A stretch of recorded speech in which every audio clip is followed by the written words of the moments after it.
உலக செழிப்பின் காரணகர்த்தாவான சூரிய பகவானுக்கு நன்றி செலுத்தும் பண்டிகையான தை திருநாளை இன்றைய தினம் இந்துக்கள் கொண்டாடுகின்றார்கள். தை பிறந்தால் வழி பிறக்கும் என்பது ஆன்றோர் வாக்கு. அதற்கமைய பிறந்துள்ள வருடம் முழுவதும் தங்கள் வாழ்வு செழிக்க வேண்டும் என்ற எதிர்பார்ப்புகளோடு தை மாதத்தின் முதல் நாளை மக்கள் இன்முகத்துடன் வரவேற்கின்றார்கள்.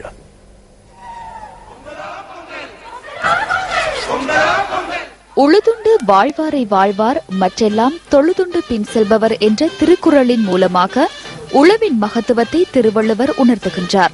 உழவர்களின் தனித்துவத்தை உலகுக்கு உணர்த்துகின்ற உன்னதமான தைப்பொங்கல் என்றாகும். இது இந்துக்களால் தொன்று தொட்டு சிறப்பாக கொண்டாடப்படும் ஒரு தனி பெரும் திருநாளாகும்.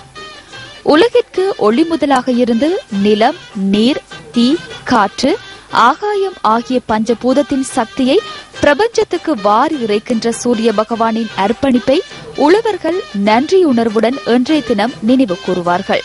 அதற்கமைய உழவர் திருநாளாம் பொங்கல் பண்டிகையை உலக இந்து பெருமக்கள் வெகு விமரிசையாக கொண்டாடுகின்றனர். நெற்றி வியர்வை நிலத்தில் சிந்தி ஏற்பிடித்துள்ளும் உழவர்களின் அர்ப்பணிப்பை நினைவு கூறும் பொங்கல் திருநாள் அன்று ஆலயங்களில் பொங்கல் பொங்கி வழிபாடு செய்வது வழமையாகும்.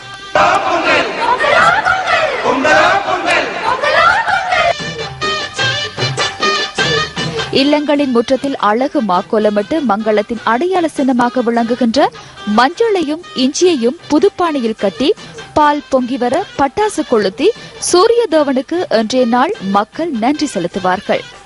தைப்பொங்கலுக்கு அடுத்த நாள் உழவர்களின் உன்னத தோழனாக இருந்து உழவுக்கு உறுதுணை புரிந்த எருதுகளை வழிபடும் நாளான பட்டிப்பொங்கல் திருநாள் கொண்டாடப்படுகின்றது.